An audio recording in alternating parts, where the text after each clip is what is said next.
Hey everybody, this is what a ballot looks like when you go in to vote. Can you see it? I hope you can. So this is pretty much what a ballot looks like. It may have more names on it, it may not. But what I really want you to see is down below where it says write in. Okay.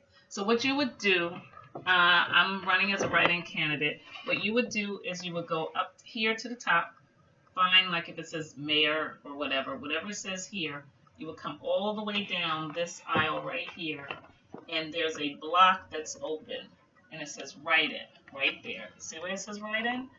Write in.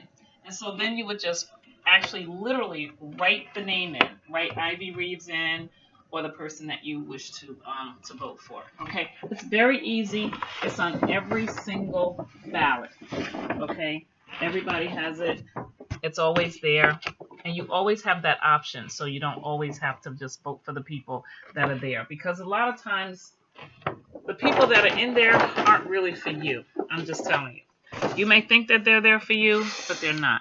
You know they're not there for you because you've seen how your life has been and what's been going on here. So let's not fool ourselves, you know. Um, we have a lot of phonies, a lot of fakes, a lot of, you know, really foolish freaks that are doing a lot of things, and it comes from the top down. So, Donald Trump decided he wanted to run for office. I'm sure he was in shock that he got it. But the truth is that now everybody in the world feels like they can run for office. They don't have any compassion. They're not interested. It's like okay, I can line my pockets. I can get a little bit of pension. People want to extend term limits, things like that. It's really very sad. People who are making decisions for you don't have a clue what you've gone through. They don't know what it is to be unemployed. They don't know what it is to struggle. They don't know what it is to do anything. It's always been handed to them on a silver platter. And honestly, the people of the city have always helped these people get in. Now, it's funny because a lot of times people don't want to believe that we have racism in America. But unfortunately, we have all the isms in America. And right here in this city that I'm running for, there's a lot of isms: sexism, racism, ageism, a little bit of everything. And that's just the nature of the beast. But if you all want to have something different, like I said during the primary, you guys hold the key to getting this stuff together. If you don't do it, then yeah, if you think seniors are struggling now, if you think the schools are struggling now, you will have some big buildings to look at. It'll be like New York. Maybe you'll have a few skyscrapers, and some traffic. So all I'm saying is just get your behinds out there, vote. It's not about whether or not, oh, I wanna vote for the winner. Well, there are no winners here, and we all are winners. Okay, so it doesn't matter. We're all winners. Nobody's a loser. God doesn't make any losers. But I'll tell you one thing: we need some people who are going to come up with some things that to bring the city together, not just put up buildings. Because honestly, 2020 is going to be a pretty scary thing. Housing goes up, but housing also comes down. So you got to remember who might be wandering into these buildings, or if there will be anybody in the buildings at all. Anyway, having said all that, I need you to get out, vote for Ivy Reeves for mayor, and a write-in. Just write in. Yes, you have to write it in. Somebody said, do we have to literally write your name in? Yes, you will have a pen, you will have a pencil, you have something. Write it in underneath the mayor's line, okay, at the bottom. I can't say it more clearly enough. Take your time. Ask the people who are at the table to help you. If they don't, you're going to have to call somebody. Because a lot of times, unfortunately, you have some people that just kind of sit there.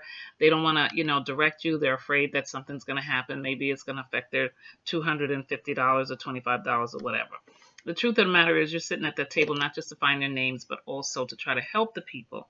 All right? I'm not telling you you have to tell them who to vote for, but you can tell them who the candidates are, just in case they don't know, and just in case they can't really read it. I know there's a person who's blind that goes, and you have to help them as well because they don't want to use a special machine. Just do the right thing, everybody. And this is the first time. I know some people don't trust that this whole early registration thing is going to work, but we keep our fingers crossed and we hope that we do have some people with some integrity and some redeeming qualities for this city. Otherwise, it remains the same.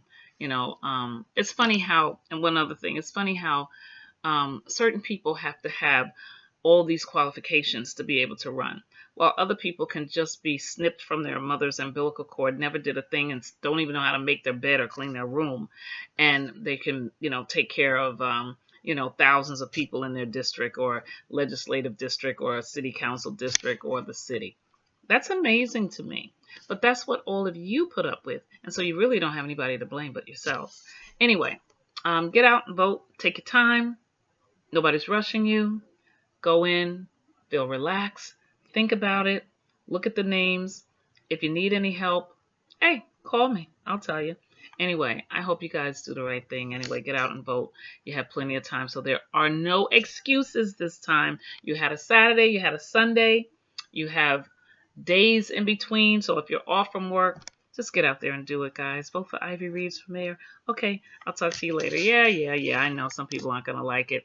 Some people, well, we'll talk about that later. You'll see it in my show because I will be doing a show on all of my experiences, everything that happened to me from the time I was terminated from the city in 2015. I'm going to talk about all of that.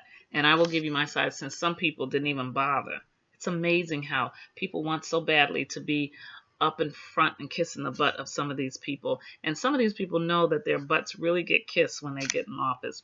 That's not what I'm about. Okay, let's just make this place a better place to live for the next generation of people because we're not making a very good example, if you ask me, okay, with the leaders that we have now. Anyway, talk to you later.